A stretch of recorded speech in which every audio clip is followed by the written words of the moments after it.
I don't need advice from someone who lived in misery, he shouted, tearing up his grandma's letter. But years later, his mother handed him the same letter, yellowed and trembling. He read the last line, froze, and understood why she disappeared without saying goodbye. Before we begin, don't forget to subscribe, hit the notification bell, and like this video if these stories touch your heart. And tell me, where in the world are you watching from? Which city or country do you call home? Your support helps us bring even more unforgettable stories to life. Thank you. Now let's begin. He stood frozen, fists clenched, heart pounding. His grandmother's trembling hands held out a letter, one he would never read. Not then. Not in that moment of pride and anger.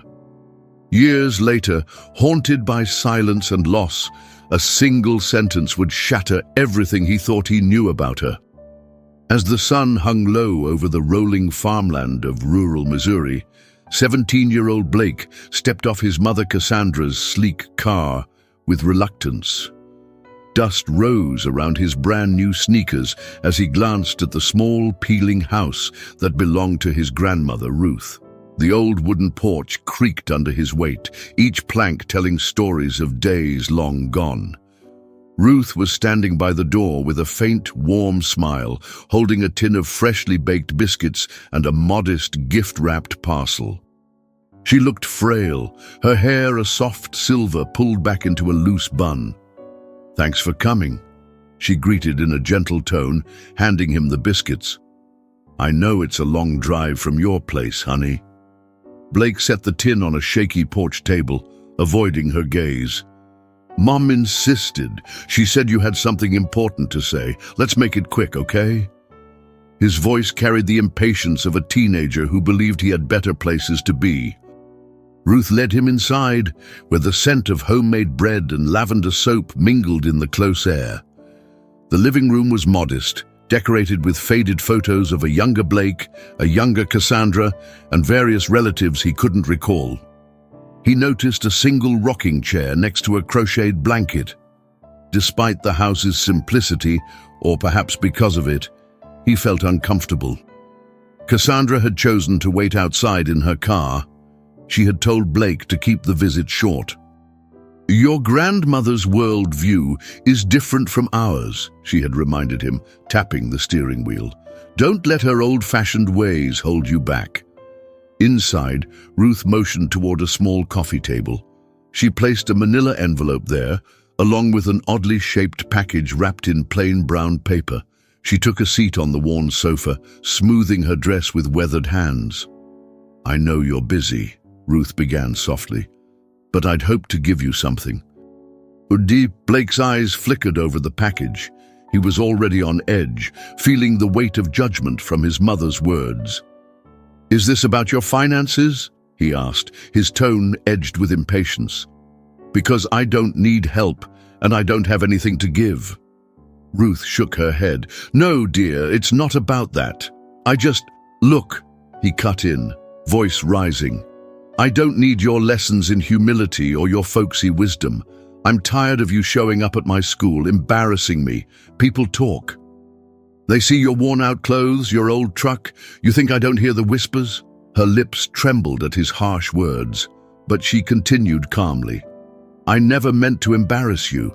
I only visited because you still think I'm a kid who needs to learn about your so-called simple life," Blake snapped. He could feel anger boiling up, a resentment he barely understood.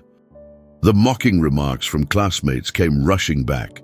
"Your granny's so poor, she probably uses newspaper for wallpaper," and other cruel jabs. Ruth tried to slide the envelope across the table toward him. "Could you just read?" Blake snatched it, glanced at the words, "For my grandson," scrawled on it, then tore the envelope in two.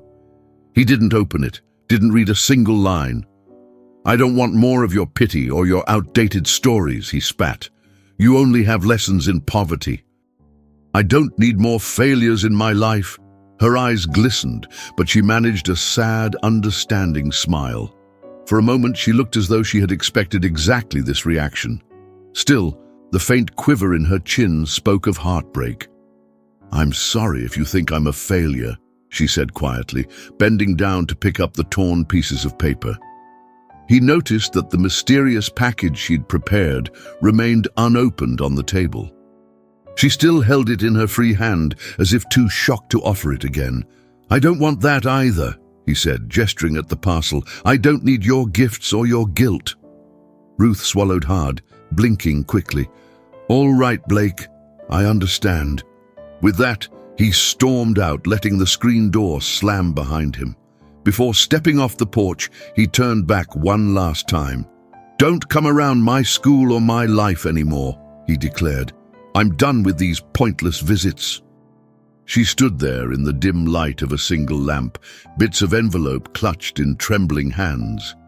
"I'll respect your wishes," she whispered, though he was already gone.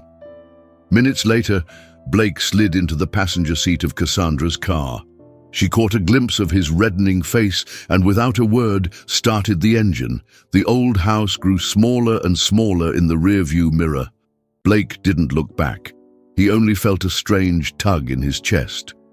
Shame, confusion, anger. He couldn't quite name the emotion.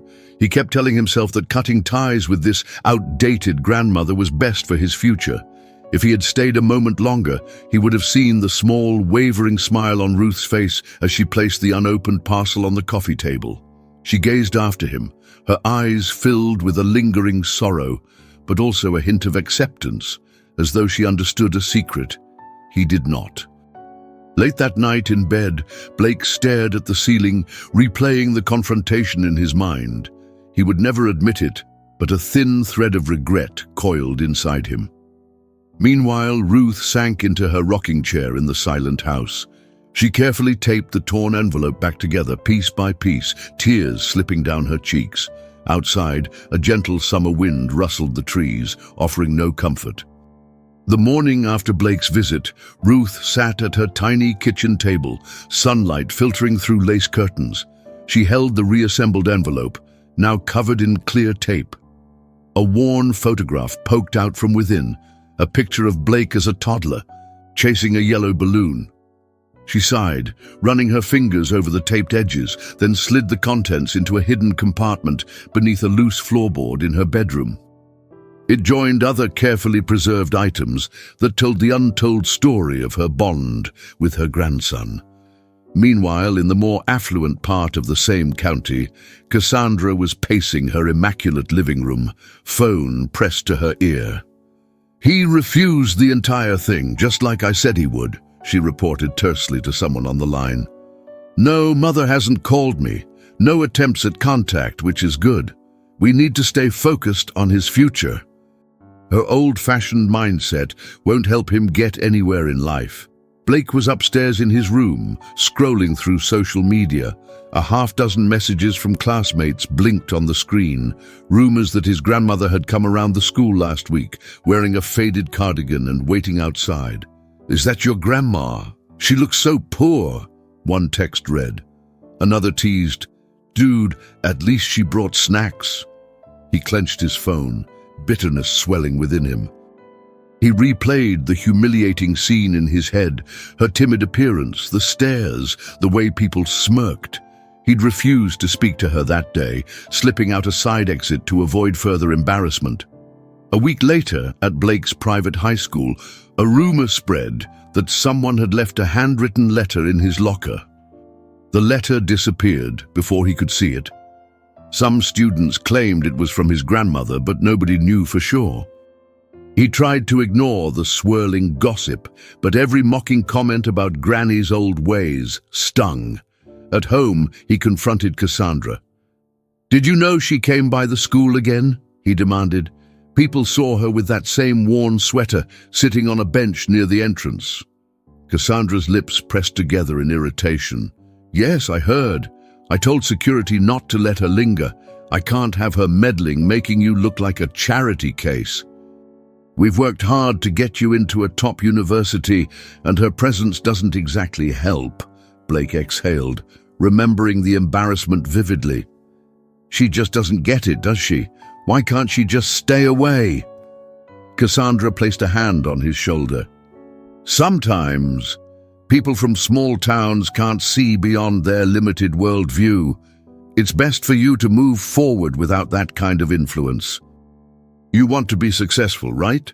He nodded, silently agreeing, although a small part of him felt uneasy, labeling his grandmother as some sort of relic. Still, the desire to escape all connections to poverty and old-fashioned thinking overpowered any lingering guilt. At school, the taunts continued. One afternoon, a group of classmates cornered Blake by the lockers, waving a photograph apparently taken by someone's parent.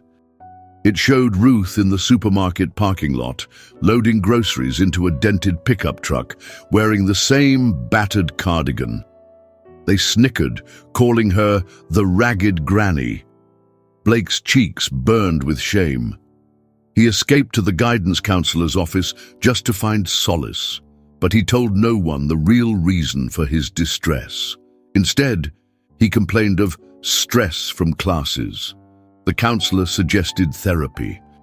For a fleeting moment, Blake imagined talking openly about the swirl of confusion he felt regarding Ruth. Yet the notion of admitting to anyone that he felt torn, or even slightly responsible for hurting her, was unthinkable. Meanwhile, back at Ruth's humble home, she visited the small post office in town, letter in hand. She'd written it carefully, explaining some part of the family history she believed Blake had a right to know. When she reached the clerk, though, she paused, heart racing. Should she really mail it, or was it best to wait until he was older, more ready to hear the truth? Her mind spun with memories of days gone by, a tiny Blake waddling around her kitchen, his chubby hands grabbing at cookies, the little shoes she'd saved up for, the lullabies she used to sing on nights he was restless. She remembered a different Cassandra then, young, terrified, but fiercely protective of her own desires. Ruth could never blame her daughter fully, but there was an ache in her chest over how things had turned out. With trembling hands, she tucked the letter away. "I'll try again later," she told herself, leaving the post office empty-handed. It was too soon, she thought. He wasn't ready to listen, and she feared that forcing him might only drive him further away. That evening, as the sun dipped behind endless fields, Ruth tidied her living room. Her eyes lingered on the crocheted blanket in the corner. A single, silent tear rolled down her face. She couldn't shake the feeling that time was slipping away from her. Time she might never reclaim to show Blake what truly mattered. 7 years slipped by. Blake had long since graduated high school and moved to New York City for college, latching onto every chance to prove he belonged among the elite. He rarely mentioned Ruth. In fact, he rarely mentioned home. Cassandra had funded part of his tuition, further entrenching the message that success lay ahead only if he cut ties with the failures behind him. Now in his early 20s, he navigated the bustling streets of Manhattan with an air of confidence. Pressed suits, a smartphone buzzing with notifications, and social media posts curated to display a life of sophistication. He was interning at a mid-level financial firm downtown. The office boasted floor-to-ceiling windows overlooking the skyline, a far cry from the humble farmland of Missouri. One evening, after a networking event, Blake ended up at an exclusive rooftop bar in Soho. The neon lights glinted off the metal tables, and a DJ spun lounge music while young professionals sipped expensive cocktails. Blake scrolled through his phone absent-mindedly, noticing an incoming friend request from a familiar last name, Margaret Danvers, a distant relative from home. He hesitated, fingers hovering over the accept button, then decided to ignore it. He didn't want to be reminded of the life he'd left behind. A co-worker, Thomas, sidled up to him. "Heavy thoughts?" Thomas joked, tapping his glass against Blake's.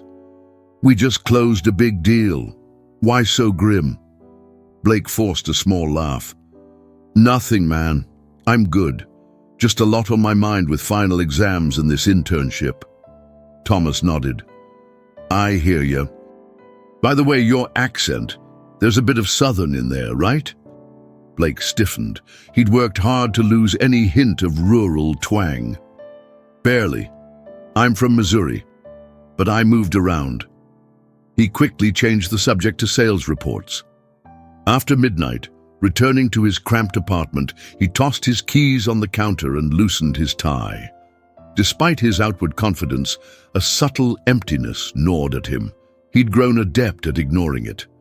That night, he scrolled idly through online listings for bigger apartments, more luxurious neighborhoods, anything to keep advancing, to bury that small voice reminding him of what he had lost. The next day, as he rifled through some old college files, he found a small cloth pouch at the bottom of a box. Inside was a battered silver bracelet. Engraved on the inner side was a single name, Ruth. He hadn't realized he'd taken it with him when he'd moved. Memories flooded back. The warmth of fresh biscuits, a crocheted blanket on a squeaking rocking chair. An unexpected wave of nostalgia made him sit down heavily on his bed. He recalled how he'd parted ways with his grandmother, the cruelty in his teenage voice. He had never once picked up the phone to check on her. Did she still live in that rickety old house? Was she well? His jaw clenched at the thought. It's been years, he told himself. I'm sure she's fine. He shoved the bracelet back into the pouch and buried it in a drawer. That evening, he attended a house party where everyone bragged about promotions and future plans. Thomas, half drunk, slung an arm around Blake's shoulder. You're always so guarded, Thomas teased. Got secrets you don't want us to know? Blake mustered a smirk. Nah, just a boring past. Nothing worth sharing. But at a quiet moment, a new friend, Sierra, approached him on the balcony. I saw that look in your eyes earlier, she said gently. You seem haunted, if you don't mind me saying, like you're carrying something heavy. Everyone has some baggage, he replied, turning to watch the city lights. Mine's just not interesting. Sierra glanced at him curiously. Sometimes the baggage we hide is the heaviest kind. Her words tugged at a buried sadness.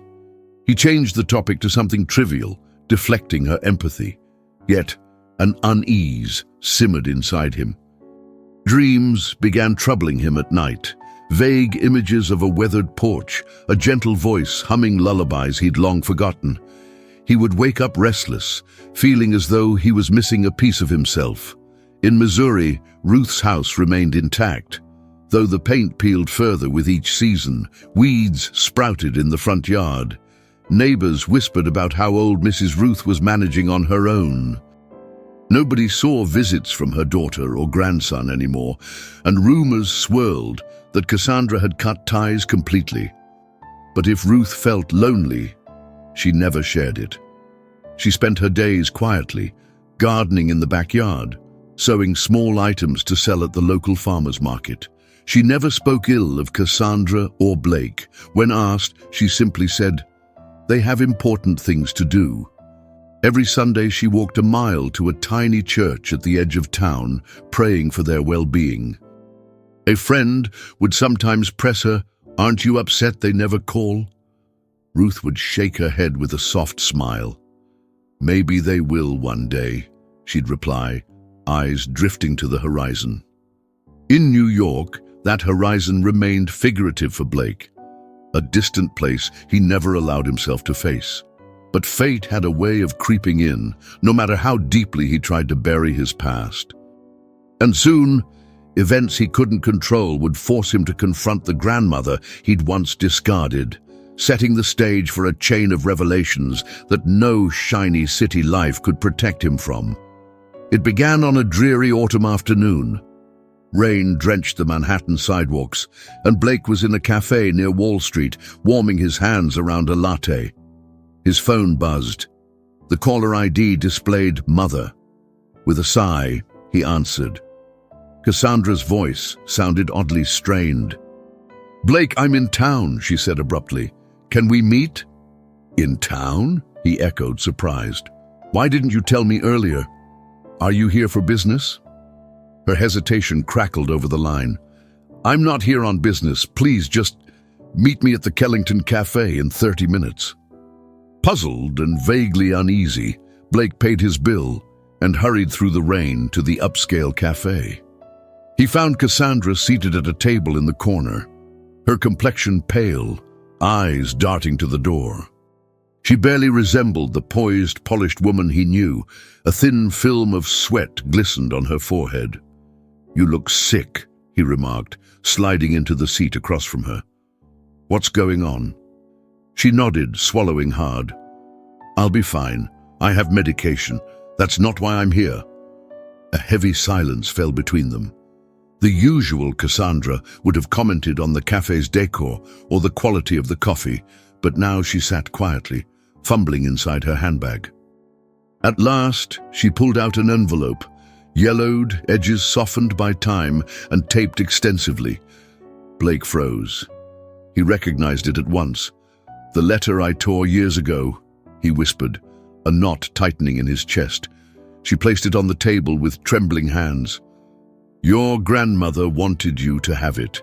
She sent it to me recently. Well, not that recently, actually. I've had it for a while, but I couldn't bring myself to give it to you." Her voice wavered with regret. "I told her it was pointless, that you'd never read it, never care." He stared at the taped envelope. "Why now?" She averted her gaze. "Because I can't carry this secret anymore, and because, well, we don't have the luxury of endless time." From her bag, she also produced a tarnished gold ring, tied with a ribbon. "This was your grandfather's wedding band," Cassandra murmured. "Ruth wanted you to have it." Confusion washed over him. She had always spoken dismissively of Ruth, so seeing Cassandra hand over these precious tokens felt surreal. "Mother, I don't understand. You kept telling me not to get involved with her. Why this sudden change?" Cassandra swallowed hard, looking at him with tear-brimmed eyes. "I did many things I regret, Blake. Things I thought would protect you from a life of poverty and heartbreak. But I might have been wrong about so much." Her composure cracked, and tears slid down her cheeks. "I never wanted you to see the world that shaped me, shaped her, shaped us. I thought I was saving you from a life of shame." He reached across the table and gently patted her hand, a strange mix of anger and sympathy roiling inside him. Is she okay?" She shook her head. "I don't know. I've avoided contact for years. Last I heard, she was ill, but she never gave details. I suspect she's in worse condition than she let on. She was always proud, you know, never wanted to burden us." The cafe buzzed around them, business people tapping laptops, tourists snapping pictures, and baristas calling out orders. But at that table in the corner, time seemed to stand still. Blake picked up the envelope carefully. The tape lines crisscrossed it like scars. He ran a thumb over the edges, recalling how he'd angrily torn it apart. "Mom," he said slowly, "do you regret pushing her away? Do you think it was wrong to cut her out of my life?" She closed her eyes. "Every single day. But it was complicated. She paused, inhaling shakily. "She threatened to reveal something I wasn't ready for, and I pushed her out, forced her to keep quiet." A pang of alarm shot through Blake. "Reveal what?" Cassandra lifted her gaze to his. "I can't say it here. You'll find clues in that letter. Just know I've carried this guilt for a long, long time." Rain thudded against the glass windows. Blake felt his heart pound. Slowly, he opened the envelope. Inside, the letter was partially taped together, paragraphs disconnected by jagged tears. He could make out some words. "Sold my house for your education, always proud of you, never wanted you to find out. Mother told me no." His voice quivered. "I can't read half of this. The words are missing." Cassandra slid a second, smaller note toward him. "These are the missing lines. She included them in her last letter to me, hoping I'd piece everything together for you. Please, Blake, before you judge me, read it all." He nodded, throat too tight to speak. The reality of this moment was sinking in. Everything he thought he knew about his grandmother's disappearance might be a lie. The things he had said to her as a teenager churned in his memory, and for the first time in years he felt genuine remorse. Cassandra stared into her coffee. "I told her to leave after you turned 17. I thought cutting ties was best for your future. I had no idea how much pain it would cause you or her." Outside, thunder rumbled. Blake clutched the old letter with trembling hands.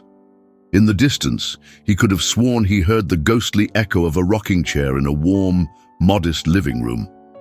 He pictured the sorrow in Ruth's eyes that day, the quiet resignation she wore like a shield. Uncertain of the path ahead, he tucked the letter and ring into his pocket.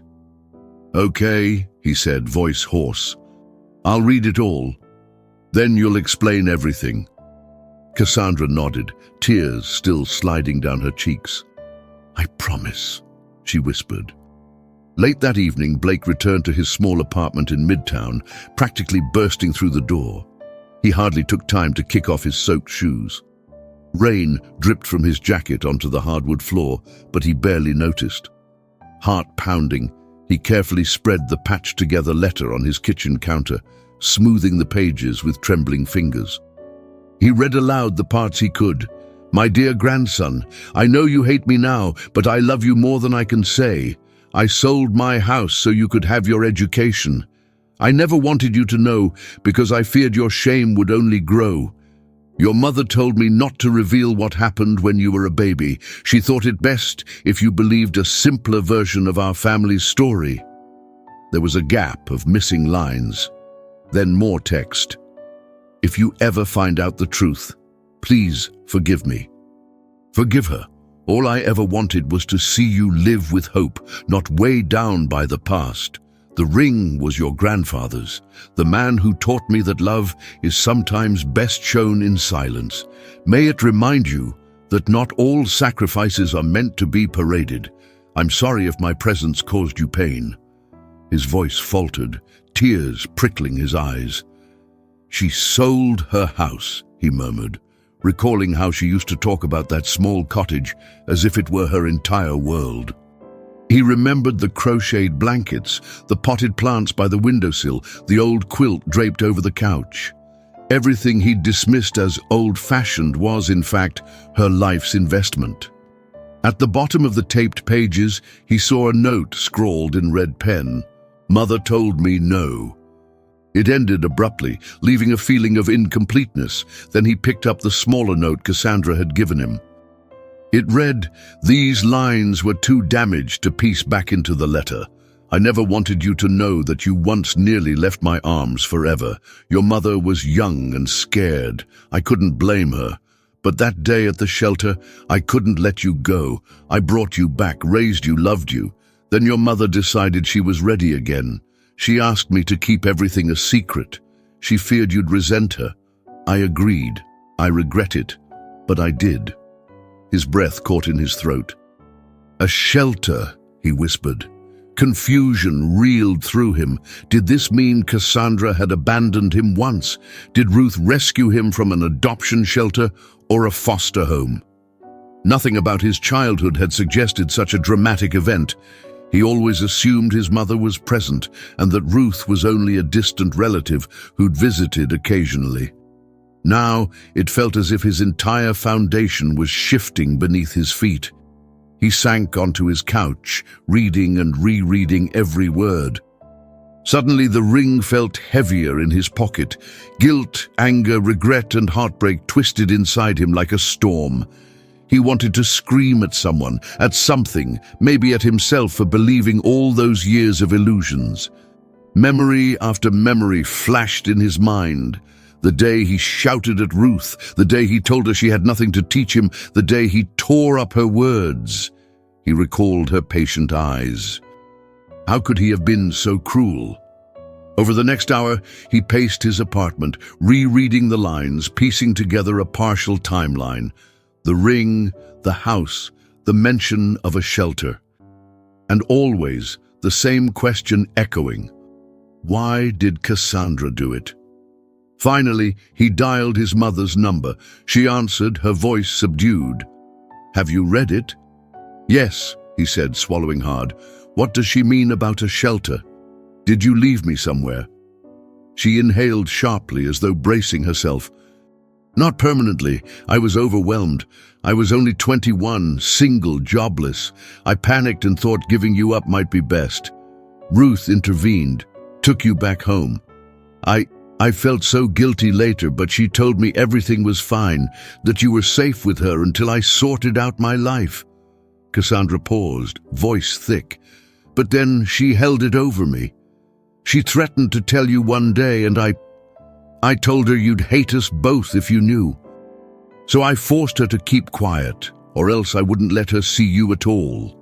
Tears slid down Blake's cheeks. "So she sacrificed her home so I could have a future, and she kept silent about everything just to protect you from my hatred." There was only the sound of Cassandra's muffled weeping. After a long pause, she said, "I never asked her to sell her home. I swear, I just told her not to burden you with the truth. She made that choice on her own, probably to help cover your college fund.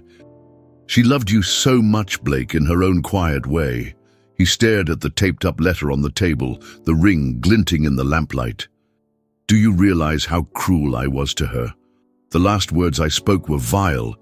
She must have known all along that I—" His voice cracked. Cassandra whispered, "We can't undo the past, but you can try to find her. Apologize. She might still be in the same town, or somewhere close."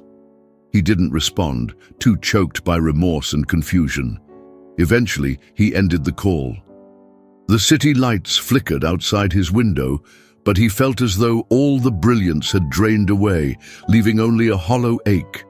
In the darkness, he held the ring tightly, pressing it against his chest. He had a million questions, and only one person who might have the answers. Determined to find Ruth, Blake called various numbers in Missouri, from the local post office to the county's records office. Most lines led to dead ends. She'd sold her house years ago, and no one seemed to know where she'd gone. He was about to lose hope when a nurse from a local clinic remembered hearing that an older lady named Ruth had been treated at a bigger hospital in the region, known as Hospital 32B. Without hesitation, Blake booked a flight to Missouri. He arrived under the gray hush of an overcast morning, rental car winding through roads he vaguely recognized from boyhood. The farmland stretched endlessly, dotted with weather-worn barns and bare trees. Memories he'd tried to forget resurfaced, pulling at his conscience like a persistent tide. When he reached Hospital 32B, a modest brick building on the outskirts of a small city, he felt a lump in his throat. The lobby smelled faintly of disinfectant and coffee. He approached the reception desk. "Excuse me," he said, voice tense. "I'm looking for records of a patient who might have been here." "Her name is Ruth Hastings." The receptionist, a woman in her 50s with warm eyes, tapped at a computer. "We do keep archives, but I need to know her date of birth or approximate admission date." He realized he didn't know Ruth's exact birthday. Another reminder of how little he'd bothered to learn about her. He offered the year he believed she was born, along with an estimate of when she might have been hospitalized. The woman typed, furrowed her brow, and then gave a small nod. "I see a Ruth Hastings admitted 3 years ago. The date of discharge is—" "Hold on, let me check." She scanned the screen, then her expression became sympathetic. "She was discharged to hospice care. I'm not sure if she's still living." Blake's heart fell. "Is there someone I can speak to? A nurse or doctor who might remember her?" She directed him to a side office marked Patient Records. Tucked inside was a petite nurse named Janet, hair streaked with gray. When Blake repeated Ruth's name, Janet's face lit with recognition. "Oh, I remember Ms. Ruth," Janet said softly. "She was quiet, but we all adored her. She always had a kind word for the staff. Sometimes she crocheted small blankets for the pediatric ward. Very sweet lady, but she insisted we never call her family, said she didn't want to be a burden." Why? Blake asked, though he could guess. Why wouldn't she let anyone contact me? Janet sighed, flipping through a worn file. She told me once, my grandson is better off not worrying about me. He deserves to shine without my shadow. I tried to argue, but she was adamant. She eventually left for a hospice facility. I believe it was in a smaller town about an hour from here. Blake's mouth went dry. Did she pass away? Janet hesitated. We never got an official update, but here. She passed him a small manila envelope. She left this with me a while back, said if a young man with her last name ever came asking, I should give it to him. I wondered if you'd ever show up. Hands shaking, Blake opened the envelope. Inside were several Polaroid photos. One showed a younger Ruth holding a baby. He recognized the baby's eyes, his own. Another photo showed them in a backyard, Ruth chasing a giggling toddler. At the bottom, there was a brief note. My Netto. My reason to keep going. May he find his way. Tears blurred his vision. He turned the photos over, and on the back of one was a small message in neat handwriting. You were 5 months old when I found you at that shelter. I prayed you'd never have to see the worst of life. I'm sorry you grew to hate me. A sob caught in his chest. Where is she now? He asked, voice trembling. Janet tapped her lip, thoughtful. It's been a few years. Possibly Redwood Hospice, but I'm not certain. Many patients come and go. She jotted down an address. You can try your luck there. He gripped the paper. Thank you, he managed, tears slipping. As he made his way out, Janet called after him. Ms. Ruth used to talk in her sleep, you know. She'd cry sometimes, saying your name. She wasn't angry, just sad. Her words stung Blake's heart. Driving away from the hospital, the Polaroids trembling in his hand, he felt the weight of all those silent sacrifices. He pictured Ruth crocheting blankets for sick children, never asking for anything in return. The image of her weeping in the night, whispering his name, threatened to crush him. He dialed Cassandra. I'm going to find her, he announced, and if she's still alive, I'm going to beg for her forgiveness. Cassandra wept on the phone, apologizing over and over. But he was beyond anger now. He was determined, even if part of him was terrified of what he might discover. At a gas station outside the city, he looked at the address scribbled on a scrap of paper. Redwood Hospice. In the fading daylight, he got back on the road, prepared for the next step of a journey he never could have imagined taking. Sunlight struggled through heavy clouds as Blake arrived at Redwood Hospice. It was a small facility, surrounded by tall pines and an overgrown garden. The windows looked dim, as if the place had seen its share of sorrow. He braced himself and stepped inside, the hum of fluorescent lights buzzing overhead. A nurse at the reception, wearing bright pink scrubs, approached with a polite smile. Can I help you? I'm looking for Ruth Hastings, he said, voice tense. She might have been admitted a few years ago. Her expression turned apologetic. I'm sorry, sir. That name isn't on our current patient list. She tapped a computer. We have some discharge records if you'd like to check. They sifted through electronic files, and indeed, Ruth's name surfaced. She had been admitted approximately 2.5 years prior. The discharge date was only a month after she arrived. It says here she left of her own accord, the nurse explained, eyebrows knitted in confusion. Doesn't say where she went next. Blake's heart sank. So she was here. That's it? No leads?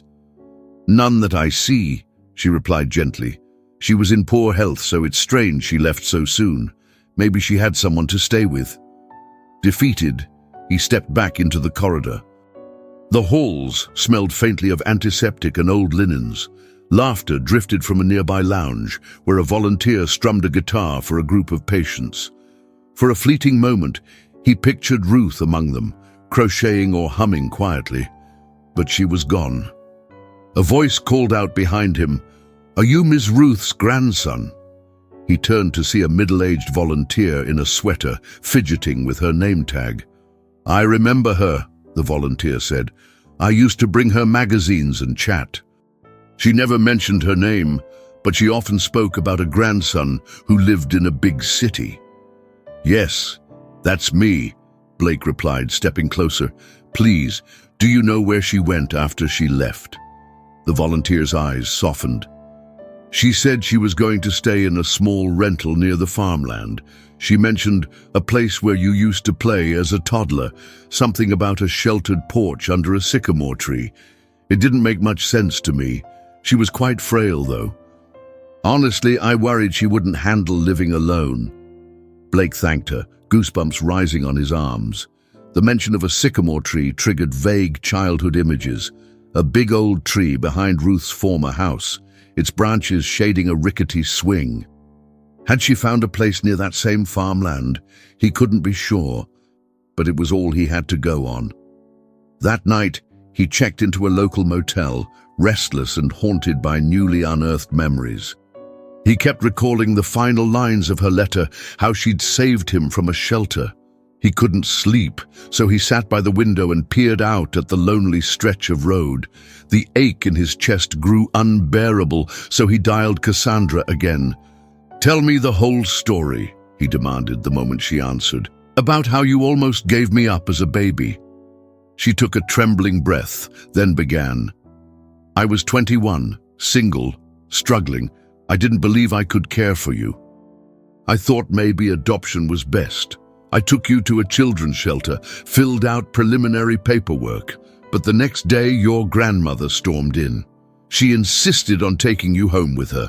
The shelter workers told me I needed to sign over guardianship or I had to keep you myself. I panicked. I wanted to do right by you, but I was scared. Ruth told me she'd handle everything until I sorted myself out, so I signed. I guess you lived with her for nearly 3 years, though you never knew it was that long. You were too young to remember." He closed his eyes, waves of shock coursing through him. "So, you abandoned me, and Grandma raised me like a son." Her voice cracked. "I never saw it that way, but yes, that's what happened. I was too ashamed to admit it later. By the time I was stable enough to bring you back, you were attached to her. She was attached to you. But I forced a separation, demanded she let me be your mother again. She never argued, just agreed. I think she didn't want to lose you altogether." Blake felt tears spill onto his cheeks. "So she was the one who protected me, fed me, loved me, and I repaid her with hateful words." Cassandra's sobs echoed through the phone. "Blake, I'm so sorry. For everything." He ended the call, overwhelmed by conflicting emotions, fury, sadness, and intense yearning to see Ruth. She had been the person who kept him safe when no one else would. Yet she endured years of rejection and scorn without ever revealing his mother's betrayal. Unable to sleep, he decided to drive out to the old farmland at dawn. That same farmland had shaped some of his earliest half-remembered joys, running barefoot through the grass, the smell of freshly turned earth. He thought maybe he could find a clue, a sign that Ruth had returned to those roots. As the hours passed, he dozed off in the motel chair for a while. The night weighed heavy on his soul, and through fitful dreams he saw glimpses of a younger Ruth, rocking him to sleep under a sycamore tree, humming a lullaby he couldn't recall fully. When morning finally broke, he hurried to the front desk, checked out, and set forth on the winding roads, determined to follow any faint memory that might lead him to the woman who once rescued him from a life he couldn't even remember. The sun was just peeking over the horizon when Blake turned onto a dirt lane that cut through miles of farmland. Rows of corn stretched toward a distant tree line, swaying in the breeze. He recalled vague fragments of a simpler time, maybe glimpses of that sycamore tree the hospice volunteer mentioned. His heart hammered with anticipation. He soon found the remains of Ruth's old property. The house, sold years ago, had new owners. A sign near the fence read, "No trespassing," but he parked his rental car by the roadside and approached cautiously. The structure looked freshly painted, a stark contrast to the memory of chipped blue paint. A large sycamore stood behind it, branches arching protectively over a small yard. Suddenly a voice from the porch startled him. "Can I help you?" A middle-aged man stood there, arms folded, wearing faded jeans and a baseball cap. "Sorry to bother you," Blake said nervously, raising his hands. "I'm looking for the previous owner, Ruth Hastings. She might have come back here." The man considered the name, brow furrowed. "Bought this place from a bank, 4 years back. Didn't meet the original owner. Rumor was an older lady used to live here, but she'd left town. We never saw her again." A wave of disappointment crashed over Blake. "Thanks," he murmured, turning away.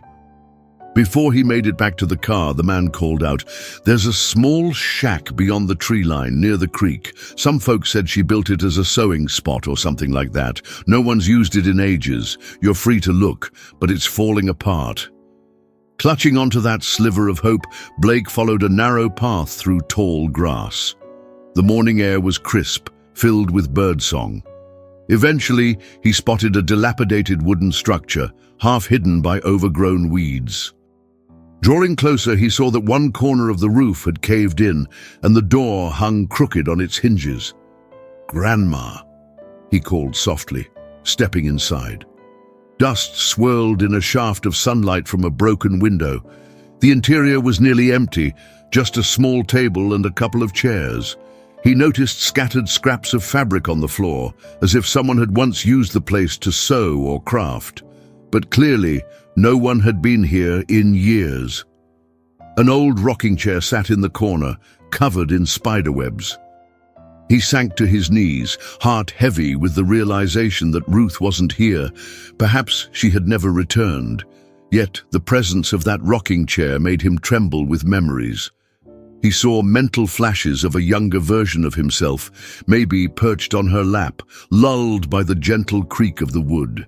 Could that have happened here, or was it just a fantasy born of desperation? As he rose, he spotted a small box tucked beneath the table. Curiosity piqued, he pulled it out. Inside were a few dried flowers and a photograph of a baby no older than 6 months, held in the arms of a younger Ruth. The baby's big eyes stared at the camera. On the back, in faded handwriting, it said, "Blake, 5 months. Safe at last." Tears blurred his vision. Safe at last. For a fleeting moment, he felt connected to a past he barely remembered, the echo of Ruth's unwavering devotion filling the silent shack. He gently returned the box to its place, feeling a surge of gratitude for the man who let him explore this property, even though it provided no definitive clue. By midday, he was driving away, unsure of his next move. The farmland gave way to a small diner on the main road.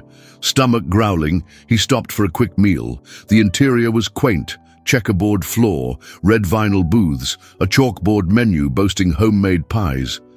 He sat at the counter, absent-mindedly stirring his coffee. An older waitress took his order, eyeing him curiously. "You from around here?" "Used to be," Blake replied. "Searching for my grandmother. She lived here, but I can't find her now. Do you happen to know Ruth Hastings?" The waitress blinked in recognition. "Miss Ruth, I do. She used to come by for tea after Sunday service, always crocheting something. Haven't seen her in a few years, though. Heard she got real sick. Ended up somewhere near the city." Which city? He had just come from a hospital in a nearby city, then Redwood Hospice, but maybe there was another place. "Did she mention moving again?" The waitress shrugged. "Not that I recall. She always kept her personal business to herself. Didn't like to trouble folks. Sweet lady, that one. Would bring crocheted pot holders for me and the other girls here. One day she just stopped showing up." Disheartened but determined, he asked for a slice of pie to go and left. Driving aimlessly, he felt close to defeat. The more he searched, the more ephemeral Ruth's presence became, like a memory slipping from his grasp. By dusk, He found himself standing on a quiet street near an abandoned playground, just an old swing set and a rusted slide. He recognized it from a hazy recollection, perhaps the place she'd once taken him to play, or a park near her old church. A small sign read, "Park closed for renovation." Through the chain-link fence, he spotted chipped paint on a mural that featured children holding hands. He closed his eyes, imagining a time when Ruth might have sat on a bench there, watching him toddle around. "Why did you have to pretend you forgot me?" he whispered to the empty park. "Why leave without a goodbye?" But deep down, he suspected he knew. She was making space for him to live freely, without guilt or shame. And that painful kindness weighed on his soul more than any confrontation ever could. Late that night, Blake pulled into a shabby roadside motel. Exhaustion clung to him, but his mind was too restless for sleep. He sprawled on the lumpy mattress, gazing up at the water-stained ceiling. The ring from his grandfather rested on the nightstand, its dull gleam a constant reminder of everything he hadn't known. He tried calling Cassandra once more, hoping she might recall some overlooked detail, but her phone went straight to voicemail. Instead, he left a message, voice hushed. "If you remember any lead, Mom, please let me know." He set his phone aside, chest tight with longing and regret.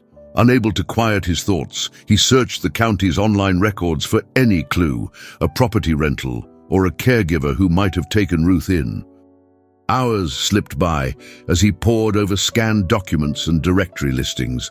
Finally, near midnight, he stumbled across a name in a local property tax record, Tenant R. Hastings, attached to a small address on the outskirts of a neighboring town.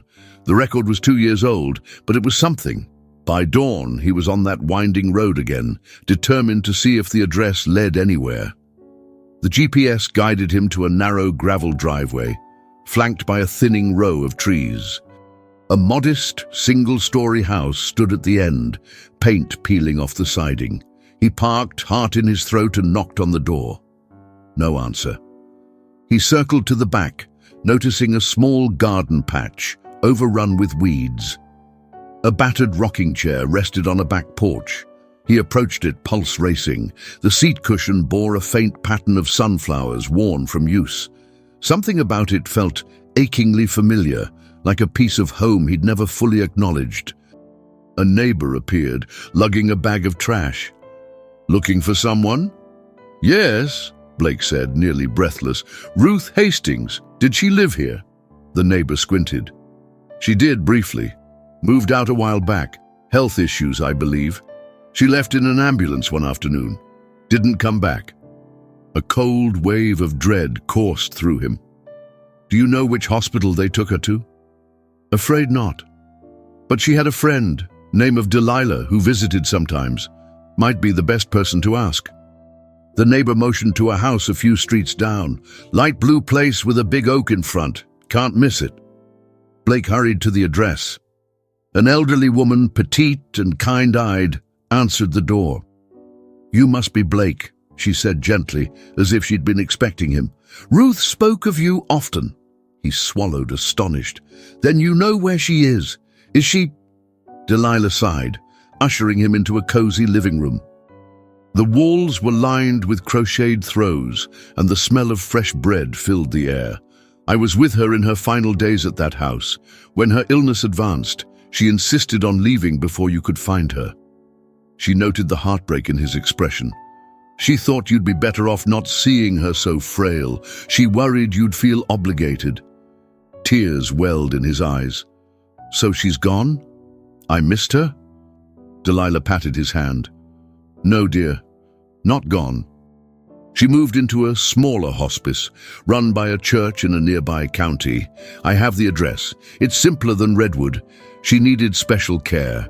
She made me promise not to contact you, but I think it's time you knew." Blake's hands shook as she handed him a slip of paper. "Thank you," he whispered. "Thank you so much." Before he left, Delilah pressed a small parcel into his hands. "Ruth told me to give this to you if you ever came. She said it's the final gift." He opened it just enough to see a folded piece of fabric, perhaps a baby's blanket or a shawl. A handwritten note fluttered out.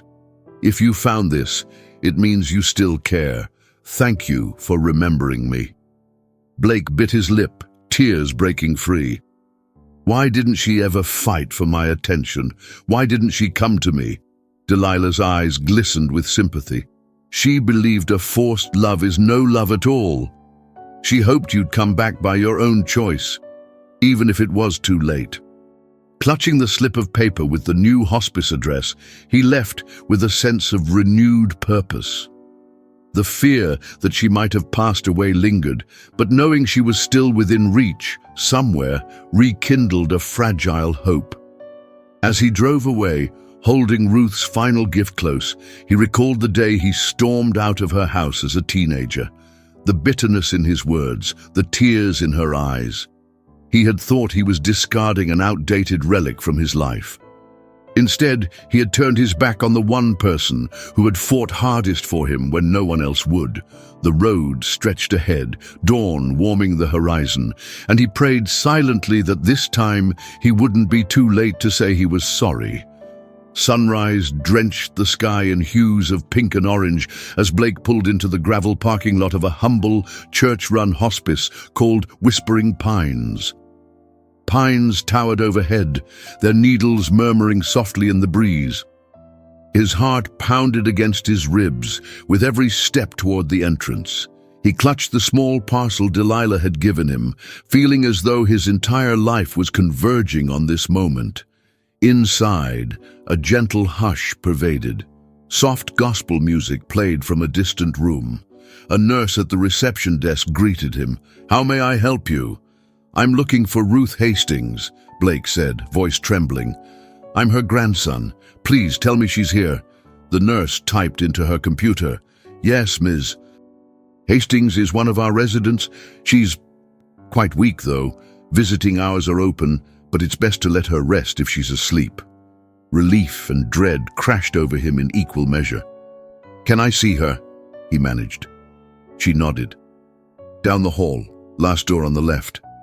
For a moment he hesitated outside the door, gathering the courage to step inside. Then, taking a deep breath, he turned the handle. The room was small but tidy. A single window allowed sunlight to spill across a narrow bed where Ruth lay. Her hair was now pure white, her cheeks hollow, and an IV tube trailed from her arm. Yet there was a serene calm in her face, as though she had made peace with the world. A chair stood by the bed. He approached quietly, tears already blurring his sight. At first, she seemed asleep, but then her eyelids fluttered, and her gaze found him. Her eyes widened in disbelief. "Blake?"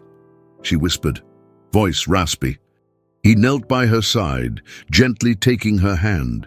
It felt fragile, like thin parchment. "Grandma, I'm so sorry," he managed, tears rolling down. "I've been looking everywhere for you." She studied him through misty eyes, confusion fading into a soft smile. "You came," she murmured. "I never thought—" He pressed her hand to his cheek. "Please forgive me. I was a stupid, prideful kid. I said awful things. I never realized all you did for me." He swallowed a sob. "You saved me from a shelter. You sold your house for my education, and I never even thanked you." Ruth's eyes glistened. "My dear boy, I never needed thanks, only for you to be happy." They talked in hushed tones, unraveling truths left unspoken for years. She confirmed that Cassandra had indeed asked her to keep quiet about the shelter ordeal. She also admitted that she only left the house to shield Blake from pity. She didn't want him to feel obligated or guilty. "Your future meant the world to me," she said, breath hitching. "I knew you could reach heights I never dreamed of." Blake could barely speak through his tears. He pulled out the small parcel from Delilah, opening it to reveal a neatly crocheted shawl. "You made this for me?" Ruth nodded, a trace of her old sense of humor flickering. "Well, I started it for you, but realized you might not wear a shawl." Then I thought maybe for your future child, if you ever have one, or just to remember me." The tears came in an unrelenting stream. He gently draped the shawl over her shoulders instead. "I'll keep it forever. And Grandma," he said quietly, "I want you to know I finally read your letter. All of it. I'm not proud of how I acted, but I promise I won't waste another moment ignoring the love you gave me." She smiled, her expression peaceful. "I'm so glad, dear." They spent the morning reminiscing. She recounted stories of his infancy, times he would curl his tiny hand around her finger. He shared about his life in New York, the internship, the illusions he chased. Slowly, the gap of years seemed to shrink. In the days that followed, Ruth's condition weakened further. Cassandra flew in, consumed by guilt, and stood by the bed with tears in her eyes. Ruth took her daughter's hand too, whispering words of absolution. "We've all stumbled," she breathed, "but love can heal if we let it." A week later, Ruth slipped away quietly in her sleep, holding Blake's hand. Her funeral was small and simple, held under that sycamore tree behind her old property. The new owners allowed them to gather there in a show of kindness. Blake arranged a modest headstone. "She saved me twice. Once, I remember. The other I discovered too late." As they placed the marker at the base of the tree, Cassandra wept openly, and Blake held her. There were no grand speeches, just raw grief and a shared sense of fragile peace. Soon after, Blake returned to New York, the ring glinting on his keychain. He didn't establish a big project or a charitable center in Ruth's name. Instead, he carried her memory in every step he took. He changed his outlook, offering kindness to strangers, volunteering at a local children's shelter in quiet tribute to the woman who once rescued him from one. One crisp autumn day, he strolled through a small park near his apartment, where children played and leaves cascaded in shades of red and gold. A little girl paused at the swing set, eyeing him curiously. She held a crumpled piece of paper with a drawing of an older lady singing to a baby. "Mister?" she said softly. "Why are you sad?" He knelt down, gently smiling. "I'm just remembering someone who taught me everything without saying much." "Was she your grandma?" the girl asked, showing him the drawing. He nodded, tears in his eyes but a smile on his lips. "Yes. And you know what? I think she's still teaching me about love, about forgiveness." The child smiled, then ran off to the swings. Blake remained there, leaves swirling around him. Though sorrow lingered, he felt a serene acceptance. In the hush of the wind through the trees, he imagined he heard Ruth's voice, that gentle lullaby he couldn't quite recall, now echoing in his heart. And for the first time in his life, he stood quietly, tears slipping down his cheeks, not in pain, but in gratitude for the love that had been there all along.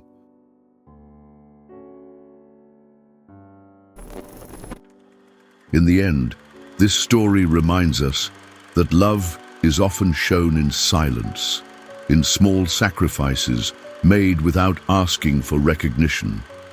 Ruth gave everything without ever demanding thanks, and in doing so, she left a legacy of quiet strength, selflessness, and unconditional love.